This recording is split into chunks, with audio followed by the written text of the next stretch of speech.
Assalamualaikum warahmatullahi wabarakatuh. Saya Rahmalisa dengan NIM 180703032. Baiklah, pada kesempatan ini saya akan menjawab beberapa pertanyaan dari mata kuliah Oceanografi dengan dosen pembimbing Bapak Ilham Zulfahmi MSI.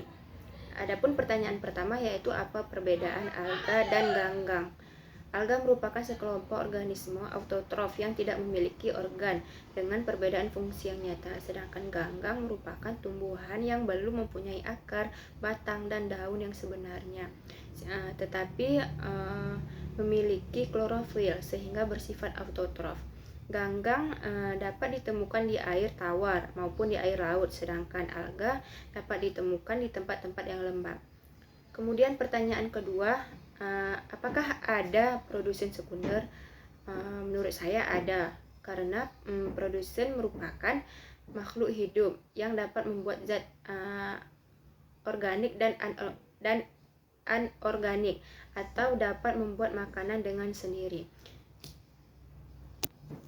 Biasanya produsen membuat makanannya melalui proses fotosintesis.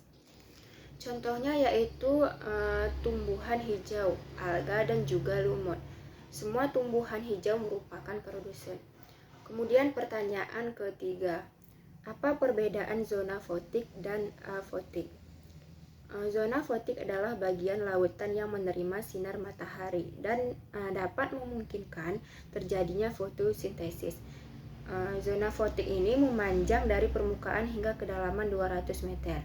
Oleh karena itu, organisme fotosintetik, terutama fitoplankton, itu banyak yang bertahan hidup pada zona ini.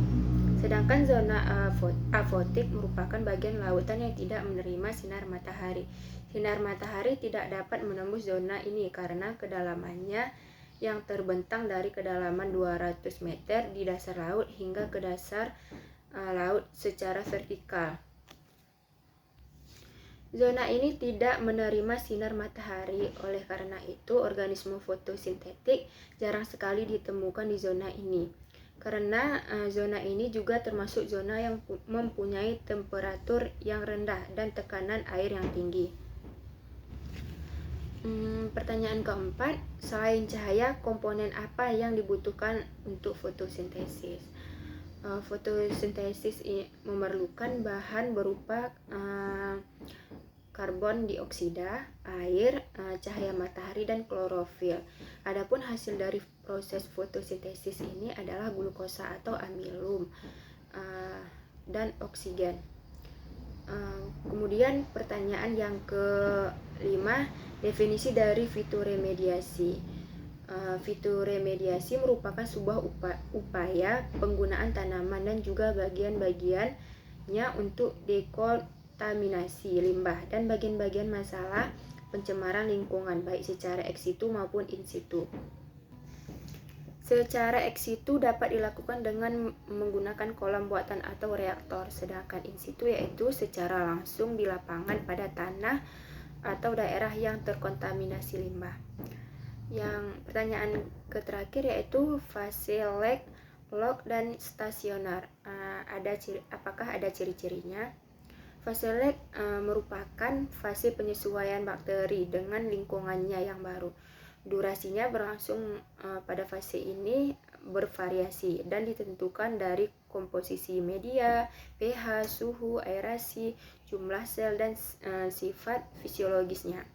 Ketika sel telah menyesuaikan diri dengan lingkungan barunya, barulah sel mulai membelah hingga mencapai populasi maksimum. Fase logaritma atau fase eksponensial ditandai dengan periode pertumbuhan yang terbilang cepat. Setiap sel dalam populasi membelah menjadi 2. Derajat pertumbuhan bakteri pada fase ini sangat dipengaruhi oleh sifat genetik yang diturunkan. Kemudian fase stasioner, yaitu fase yang terjadi ketika laju pertumbuhan bakteri sama dengan laju kematiannya, sehingga jumlah populasi organisme ini akan tetap. Keseimbangan ini terjadi karena adanya pengurangan derajat pembelahan sel akibat kadar nutrisi yang tidak cukup dan akumulasi produk beracun bagi sel sehingga mengganggu proses pembelahan sel. Sampai di sinilah yang dapat saya jelaskan. Mohon maaf atas segala kekurangan. Wassalamualaikum warahmatullahi wabarakatuh.